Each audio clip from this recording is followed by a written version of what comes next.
The year I was at the peak of my fame as Mrs. Cameron. I asked for a divorce. The great director, always cold and detached, only frowned lightly as he watched me leave with my suitcase. We never even got a marriage certificate. What makes you think you're the real wife? You can leave any time you want. I looked at the woman who had just returned from abroad, standing in my kitchen with the posture of a hostess, boiling soup for him. I smiled and nodded. All right. Chapter 1. The news of Luna's return to China topped the trending searches. She had become famous as a teenager. Then, at the height of her career, left everything behind to go overseas. By 25, she had already won several international Best Actress awards. Now, her comeback film was with none other than Cameron, the most respected director in the industry. Her glory was unmatched. And naturally, her fans were ecstatic. But what went viral wasn't the press release, it was a leaked video from the film set. In the clip, Luna sat in a chair in the break room, holding her script, tilting her head as she talked to a man in front of her. That man's brows were tightly furrowed, his expression so strict it made one afraid to breathe. Until suddenly, he stopped speaking, reached out, and wiped away the excess lipstick from the corner of Luna's lips. Then, he turned sharply toward the camera, his gaze sharp and commanding as he shielded Luna from view. The video ended there, but not before everyone online saw his face clearly. Cameron. The live comments went wild. Is this really the cold-hearted, emotionless director Cameron? Luna's beauty strikes again. Who knew even he couldn't resist? Surprised? You didn't know they were childhood sweethearts? He gave up his inheritance to enter showbiz with her. They debuted together, rose to fame together, then suddenly split for unknown reasons. But betrayal tastes so good. The day Luna went abroad, he announced he was quitting acting to become a director. Now they're working together again, pretending to be distant, but still drawn to each other. My babies are getting back together. Amid the waves of celebration, someone commented rather awkwardly, Cameron's married. You know, maybe respect his wife?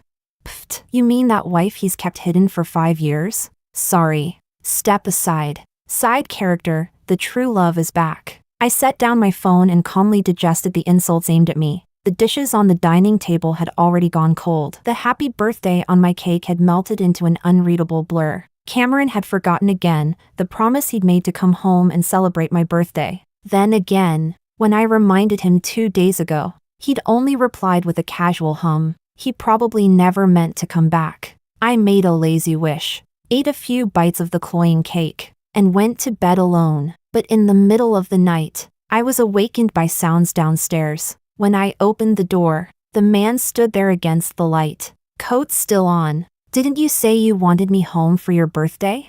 The tone, almost accusatory. I lowered my eyes and said quietly, but it's already 3 in the morning. Silence filled the air, suffocating me. I lifted my head, trying to speak again, but he'd already turned away. Then stop asking me to come home, he said coldly, and left. Chapter 2. I've never slept well, and after being awakened last night, I barely rested at all. By morning, I felt drained and heavy. Cameron had already left. This house was just a pit stop for him, a temporary apartment where he occasionally dropped by. When I came downstairs, the housekeeper handed me a gift box with a smile. It's the birthday present Mr. Cameron left for you last night. See? He does care about you. I took it, opened the lid, and found a pair of pink diamond earrings. I smiled faintly and said nothing. I never wore earrings, least of all pink ones. The gift made no sense, yet somehow eased a fraction of the bitterness in my chest, until I saw the new behind-the-scenes clip online. Luna, in a dazzling red dress, was confidently pointing out flaws in Cameron's directing. There was an audible gasp around her, but Cameron, standing in the center, said nothing. After a brief pause, he simply nodded. We'll do it her way. The internet exploded again. He's so in love. She's the only exception. But all I saw was the pink diamond necklace around Luna's neck. Her fans had already dug up the details. Custom made by Nico, France's top luxury jewelry house, usually ordered 2 years in advance. One of a kind, though apparently, there's a pair of earrings made from leftover stones. I froze. And again, that dull ache spread through my chest. The humiliation turned to bitterness on my tongue, and my stomach twisted before I could even eat. As if the day hadn't been cruel enough, my phone rang. It was my friend, Roxana. Her voice hurried and tense. "Selena, your script got pulled. I heard Cameron's production bought it. They're rewriting the female lead story for Luna." Chapter 3. My contract had long been signed, but when Cameron wanted something, he was never bound by such trivialities. On the other end of the call, my agent cursed under her breath, then sighed and tried to comfort me. "At least the compensation's been raised tenfold," I answered softly. But I didn't tell her the truth. I had worked on that script for 3 months. Every single word was something I had labored over. Burning the midnight oil. Now, staring at the cold, empty living room, I suddenly felt that everything was meaningless. Luna and I were cousins, yet we had always lived in 2 completely different worlds. When I was 5, my parents died in a car accident. After that, my uncle's family took me in, and I lived under the same roof as Luna. Being dependent on others was never pleasant. Her parents didn't like me, though they tolerated my presence out of guilt for how much my late parents had helped them. Luna didn't like me either. The thing she said to me the most was, "If you're going to live in my house, keep quiet. No one wants to hear you talk." A cramped room and a heavy loneliness, that was my entire childhood. The only warmth I remembered came from a visit to Cameron's house. When the boy gently helped me up after I fell, that was the first time I met him. He had cool, distant eyes, but he knelt down and said softly, "You hurt your leg. I'll have the servant bring medicine." But the second time we met, that fragile warmth shattered. My grandfather took my hand and said to him, "Cameron, you and she have been betrothed since childhood. Taking care of her is the least you can do to repay her parents' kindness." Cameron slammed the door in defiance. He'd rather turn against his family than give up following Luna into showbiz to chase her dream. Everyone knew he was cold and distant. The only person who could make him smile, tease him, or hold his arm was Luna. I buried my quiet feelings and told my grandfather I would withdraw from the engagement. But he wasn't worried at all. "Don't worry," he said. "He'll come back." Later, I learned the truth. When Cameron and Luna reached the height of their fame, his family cut off all his resources. To save her career, Luna went abroad with a powerful industry executive who admired her. Cameron only found out after she had left. They fought bitterly, and in the end, they went their separate ways. He agreed to the engagement with me after that. But he never once showed me warmth again. Just like now, this was the 3rd time he'd finally answered my call. My throat tightened, my eyes burning. "Cameron, that script, it was mine." There was a knock on his end of the line, followed by a bright, familiar voice. "Luna, Cameron, didn't you say you'd take me out to eat?" After a long while, he came back to the phone, his tone cold and impatient. "Did you need something?"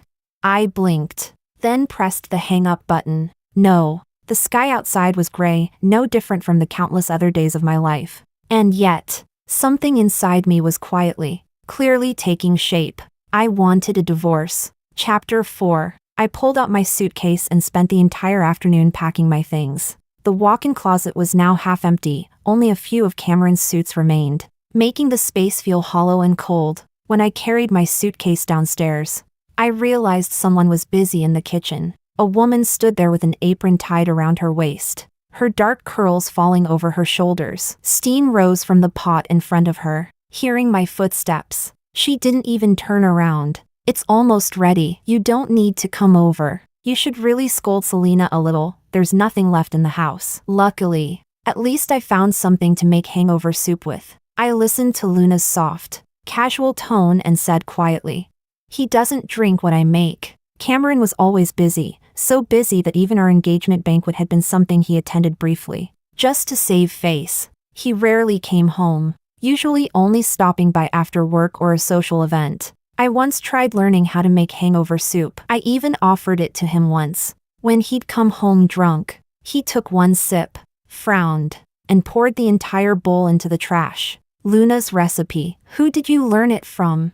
"Stop doing these shallow tricks." Luna froze for a moment, then smiled faintly. "So it was you, Selena." The crew had a dinner party tonight. Cameron drank quite a bit, and he wouldn't let anyone else help him. So I brought him back. The last time he drank this much was the day I went abroad. She ladled out a bowl of soup.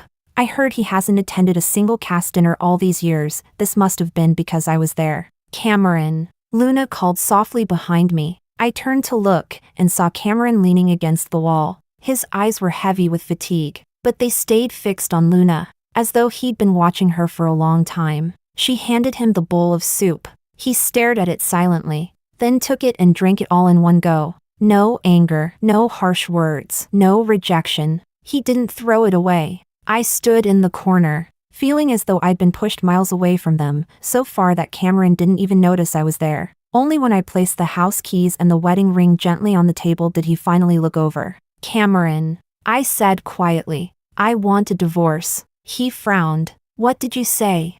Chapter 5. A flicker of surprise passed through Luna's eyes, followed by a tone tinged with reproach. Selena, is it because I came back? You don't have to do this. Cameron's exhausted. Don't cause trouble. Cameron rubbed his temples impatiently. Is this about that script?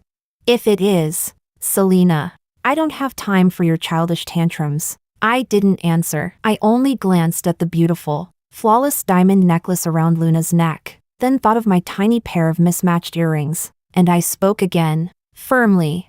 I'm not throwing a tantrum. I'm asking for a divorce. I didn't take anything from this house. My suitcase only has my clothes. Don't worry. As for that gift, I left it in the bedroom. You can have it back. I don't want it. The living room fell into suffocating silence. Cameron slowly lowered his hand, his hawk-like gaze landing on me. Then he looked at the items on the table and laughed mockingly. If it weren't for grandfather's wishes, do you think I'd have stayed with you all these years?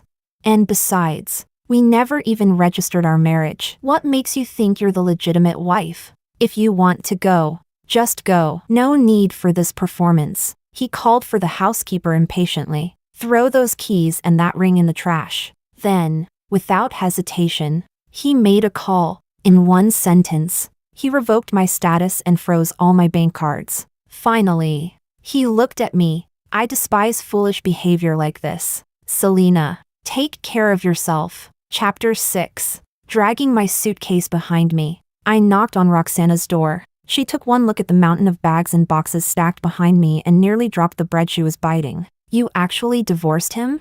I caught the bread midair and stuffed it back into her mouth. Yeah, so, take me in for a while, will you? Her face lit up instantly. She ordered hundreds worth of takeout, celebrating my freedom regained while cursing Cameron between bites. After a while, she looked at me cautiously. Selena, are you not sad? I dug through my suitcase and pulled out a notebook, gently brushing my hand across the dented cover. No, not really. That notebook was my script manuscript. I flipped through a few pages. The handwritten scenes I had spent countless nights refining looked almost ridiculous to me now. All those memories I had treasured in my heart, Cameron had never cared about them at all. He hadn't even realized that those storylines were about us. He'd forgotten, too, how he used to comfort me when I woke up from nightmares. After my parents' death, I had no one left to rely on. I pretended to be mature, obedient, always sensible, even when I was tossed from Luna's home into Cameron's like an unwanted object. I never cried, but in those dark nights, when thunder split the sky and the room trembled with its roar, I would shake uncontrollably, hiding under the blanket's suffocating blackness. I was afraid of the dark, afraid of loneliness, but I knew no one wanted to hear about my fear or helplessness. Yet somehow, Cameron had turned on the nightlight, wrapped me in his arms, and gently pried open the arms I'd bitten raw. Selena, sleep well. His warmth had driven out all my cold. His low voice had become the lifeline that kept me from drowning in nightmares. Don't hurt yourself. Next time, come to me. It was like a drowning soul grasping a piece of driftwood. I clung to him with all my strength, just to breathe a little air. On the day of our engagement, I gave him the only keepsake my parents had left me, a heart-shaped lock. But when I packed today, I found it lying forgotten in a cabinet corner, covered in dust. I smiled faintly and closed the notebook. Might as well throw it away. None of it matters anymore. Then, turning to Roxana, I pretended to pout. But since I'm broke now, you have to feed me, okay? Roxana grinned, popping a skewer of roasted lamb into my mouth. Feed you? I can barely feed myself. She leaned closer with a mischievous look. So, there's a new gig. You taking it or not?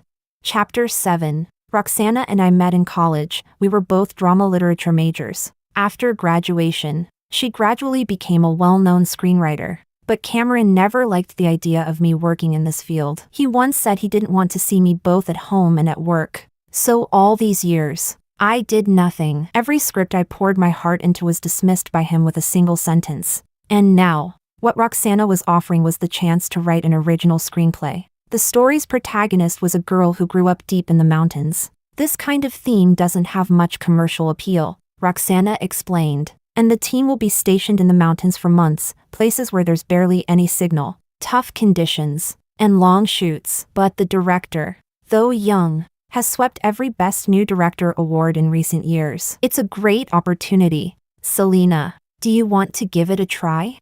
That heart I thought had gone silent started beating again. I couldn't hide the excitement in my chest. My fingers clenched. Yes, I want to. Maybe for others this wasn't a big deal. But for me, it was the best opportunity I'd had in years. I immediately contacted the director, stayed up 3 nights in a row, and completed the draft. Then I waited anxiously for a reply. When my phone finally rang, I answered instantly, but it wasn't the director. It was Luna. You answered so fast? She gave a light laugh. I guess Cameron was right. You're just throwing a tantrum for attention. But he won't forgive you that easily. Selena, you're not me. I curved my lips into a thin line. What do you want to say? That red gemstone cufflink of Cameron's, she said, her tone rising just slightly, a deliberate mix of arrogance and false gentleness. It was the one I gave him, it matches mine. He'll need it for the family dinner. Oh, and don't forget to come home. Grandfather misses you. When she said that last part, there was a faint trace of irritation beneath her voice. I replied calmly. Ask the housekeeper about the cufflink. As for the dinner, I won't go. I'll visit grandfather another time. Sister, if you want to reconcile with Cameron, just do it. You don't need to use me as an excuse. There was a pause on her end before she spoke again, her voice colder now. Selena, you misunderstand. I was just being kind, reminding you this is your chance to make peace. If I wanted to reconcile, you'd never have had the chance to ask for a divorce. Why are you snapping at me? At that moment, my phone vibrated again. A new message from the director. My draft had been approved. The weight in my chest finally lifted. I'm not coming back, I said evenly. And sister, don't contact me again. Then I hung up and dragged her into the blacklist. Chapter 8. After dragging Cameron into the blacklist as well, I suddenly felt an almost weightless freedom, as if an invisible shackle had finally been broken. Once I signed the contract, I joined the crew immediately. The team and equipment were fully prepared, and soon, a large group of us headed into the mountains to begin filming. I was in charge of writing a portion of the screenplay. The conditions here were indeed harsh. In summer, the mountains were hot and humid, and even the dense trees couldn't block the burning sunlight that scalded our skin. Mosquito bites covered my arms in red welts. Sometimes, if I wanted to send Roxana a message, I had to walk several kilometers just to find a signal. This life was nothing like what I had at Cameron's house, not even a tenth as comfortable. No housekeepers, no servants. Every trivial task had to be done by myself. Some nights, after spending the entire day buried in the script, I had only enough energy left to take a quick shower before collapsing into bed. And yet, for the first time, I felt a kind of joy and passion filling every corner of my being. For the first time, someone told me, Selena, you're truly talented. Inviting you was the right choice. My face burned. I stammered my thanks awkwardly. Praise had always been a luxury in my life. Back in Luna's house, every time I scored a few points higher than her, something of mine would mysteriously break, or I'd accidentally be locked outside the house. That's when I began to understand her parents never wanted to see me outshine their daughter. After marriage, I foolishly believed Cameron would be different. But he had said, Selena, there are so many outstanding screenwriters in the industry. What makes you think you can compete with them?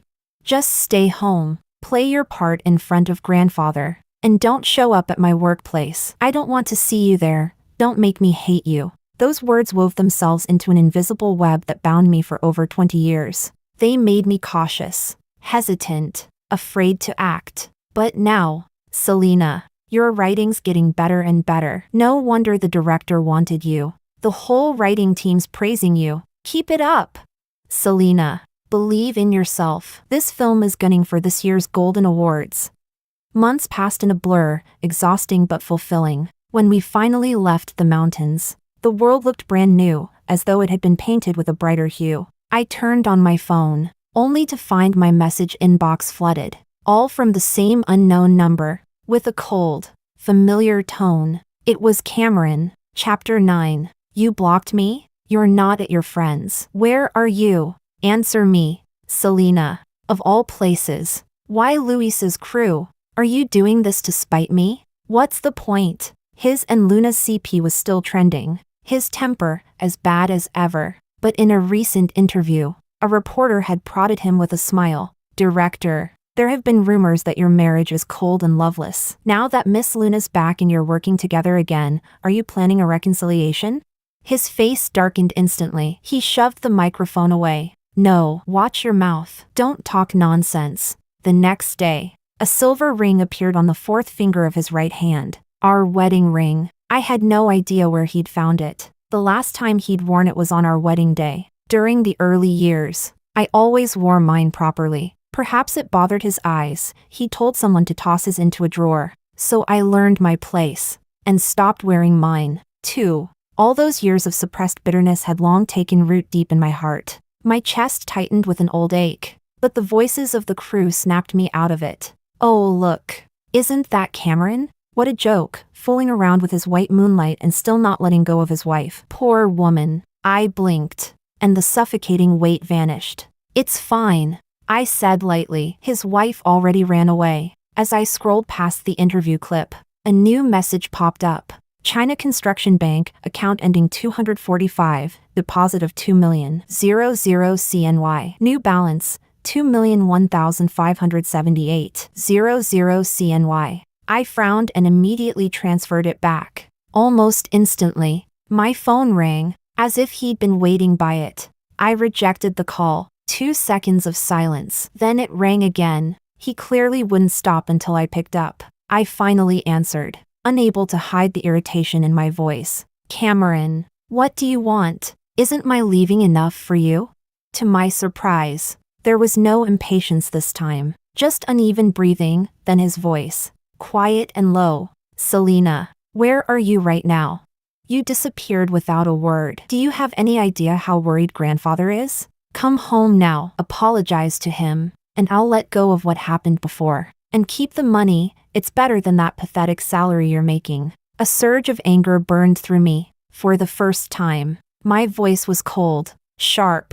Cameron, and who exactly are you to tell me to go home? What relationship do we have now? And before I went into the mountains, I wrote to grandfather. Don't use him as an excuse. Cameron had never been a patient man, least of all with me. I expected him to hang up immediately, but instead, I heard a click. I recognized the sound. A lighter. He only smoked when something involved Luna. Selena, he said slowly, if you want to write scripts, just come back. I can give you the best resources, better than anything you'll ever get on your own. How ironic. He knew how much I'd longed to write good stories, to be seen by the world. And yet he was the one who'd crushed that dream for years. Cameron, I don't need your help. I don't need you. Can you stop disturbing my life? He clearly hadn't expected that answer. After a long silence, his voice came through, low and tight with anger. Fine, you've grown some courage. Chapter 10. The next day, the crew invited me to join a small event, just a fun outing followed by dinner. I tagged along, curious and a little excited. Cameron had never taken me to occasions like these. Such lively scenes, I had only ever seen on TV. But the moment I turned around, I bumped straight into Luna. She was wearing her signature red gown, elegant and striking, her hair and makeup flawless. When her gaze fell on me, a flicker of surprise flashed across her eyes. Before I could say anything, One of the event organizers rushed over and scolded me sharply. Are you blind? Who let you in here? Which team are you from? Who said you could crash the event? Luna gave a small, practiced smile and said lightly, It's fine. I know her. Her tone carried that same gentle condescension she'd always had. Selena, you're being really inappropriate. Cameron came here with me today. You must have heard he didn't want to see you. So you tried to sneak in to find him, right? You could have just told me directly. I could have said a few nice words for you. Then her smile faded, and her gaze drifted lazily toward the necklace around my neck. And that necklace, it's not yours, is it? My brows knitted instantly. It's from our production team, a brand sponsorship. What does it have to do with you? She didn't respond, but her assistant immediately stepped forward, furious. What kind of no-name production crew are you from? There's no way your project got a sponsorship from this brand. That necklace was meant for our Luna. The brand told us this morning that it was suddenly reassigned. Don't tell me you stole it. Return it now. If you dare to bully Luna like this, be careful, Mr. Cameron could have your whole crew blacklisted. The assistant reached out, trying to grab the necklace, but before her hand could touch me, a strong hand seized her wrist and flung her back. She staggered, her face going pale as she stammered out, Mr. Cameron. Cameron stood there, cold as frost. I am the sponsor. Do you have any doubts about that? Luna's expression faltered for a split second before she forced a polite smile. Cameron. I didn't know, but he didn't even look at her. Instead, he gripped my wrist firmly and pulled me toward the backstage area. As we passed the stunned crowd, his voice cut through the air like ice. If anyone dares to record or spread what just happened, I'll deal with you personally. He was holding me too tightly. I tried to pull away several times, but his grip only grew stronger. Finally, I couldn't take it anymore and shoved him hard. Cameron, what on earth do you want? He stopped abruptly, chest rising and falling, and after a long moment, he turned to look at me. The corners of his eyes were slightly red. Selena, what do you want? Is it really so hard for you to just come home with me? He lowered his head, his gaze locked on me, his voice hoarse, trembling. You've lost a lot of weight. The housekeeper said, you used to cry at home when I wasn't around. Why didn't you ever tell me? He slowly reached out, as if to touch my face. After this award season ends, I'll make time. We can talk, really talk. Let's stop fighting. Selena. Chapter 11. Admitting fault never existed in Cameron's vocabulary. In his world, there was only ever me, the one who should bow my head and reflect. Even when I wasn't the one at fault, I used to crave even a fragment of his gentleness, longing for someone who could be my safe harbor. But it always seemed impossible for me to have what I wanted. So I finally gave up, wounded all over, exhausted beyond repair. And now that I no longer want it, he suddenly insists on forcing it upon me. No, the crew burst in at that exact moment, interrupting his questioning. Selena, there you are. We've been looking for you everywhere. I pulled away from him and left with them. Behind me, he stood frozen, staring at his now empty hand, lips pressed tightly together, slowly lowering his arm. After the event, the crew couldn't wait to gossip about my relationship with him. Since it was pointless to hide it, I simply told them the truth. So the rumors were true. He and his wife had a big falling out. He's been in a terrible mood, snapping on set, making people reshoot hundreds of takes for no reason. He acts like he's so in love with his wife, but we've never once heard him mention her before. We all said he must be crazy, putting on some act. And in the end, turns out you're that wife. They all rushed to comfort me. We heard that he left the event early today, just walked out and abandoned Luna there. Didn't even show up at the celebration party for their film's award nomination. We're nominated too. It's not even certain who'll win yet. And they're already popping champagne and spamming press releases. Unbelievable. Selena, whatever you do, don't get back together with him. Surrounded by their chatter, the irritation I'd felt earlier from running into Cameron finally eased a little. I smiled and nodded. Absolutely not. Chapter 12. When life gets busy, time flies by. During this period, Cameron occasionally sent me messages. I ignored them all. He seemed determined to compete with me, pushing his film's release forward so that it would directly clash with ours. Aside from surprise, most of the online chatter mocked us, predicting we'd be completely crushed by his movie. Pressure and anxiety loomed over us day and night, but no one expected the tables to turn after release. Our film's reviews surged, and soon we were nominated for the Golden Horse Awards. On the night of the ceremony, the entire team was tense with anticipation, and inevitably, I ran into Cameron again. He looked at me, his tone calm and detached. "Selena, you're here too." "Of course, it's the award night, why wouldn't I be?" He gave a faint, mocking smile, as if he'd just heard something ridiculous. "You actually think it might be you?" I met his eyes steadily. "Cameron, how about you fix that habit of looking down on me before you try apologizing?" His gaze darkened. "Fine, then let's make a bet. If your film wins, I'll let you go, but if it doesn't, you'll come home with me." Quietly, then, with that same cold assurance, he added, "Though I'm afraid only the second outcome is possible." The ceremony began. On the grand, glittering stage, the host unfolded a small card. Our crew sat huddled together in a corner, each face tight with nerves and hope. My palms were slick with sweat.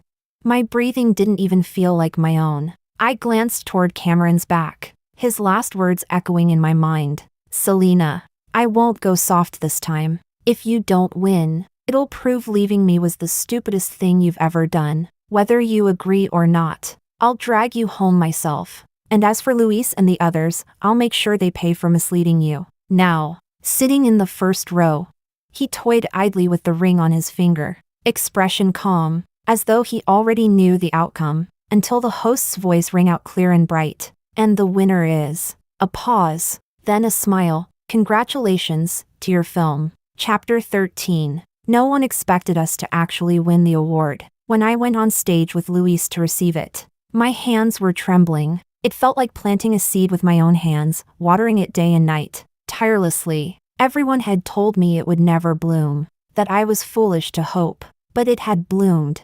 The most beautiful flower. Amid mockery and scorn, no one could remain unmoved by that. After the ceremony, many people came over to congratulate and chat. I completely forgot about Cameron, until I reached the underground parking lot. There he was again, tall and still, leaning against the pillar beside my car. Half hidden in shadow, only the faint red glow at his fingertips showed through. A thin trail of smoke curling in the air. He slowly lifted his head and spoke hoarsely. "Selena." I stopped walking and stood quietly before him. He looked disheveled and weary, while I stood straight and calm, a sharp contrast. His eyes lingered on my face. His lips parted, but no words came for a long while. Finally, he forced a strained smile. "Congratulations, you're doing amazing now, Selena." He drew a deep breath and crushed the cigarette between his fingers, completely unfazed by the burn. "I'll read your story properly when I get home." "Aw, so he hadn't even read my work before." I replied evenly. "Suit yourself. I take back the bet," he said quickly, as if my indifference had pierced him. "Selena, you don't have to come home. I can come visit you instead. Whatever you want to write next, I can help you. If you just give me another chance, I could." He stepped closer and closer, eyes filled with desperate pleading and pain, but I felt nothing. I pushed his hand away, hard, and took a step back. "Cameron, from now on, I'll get better and better on my own. In my future plans, there's no place for you."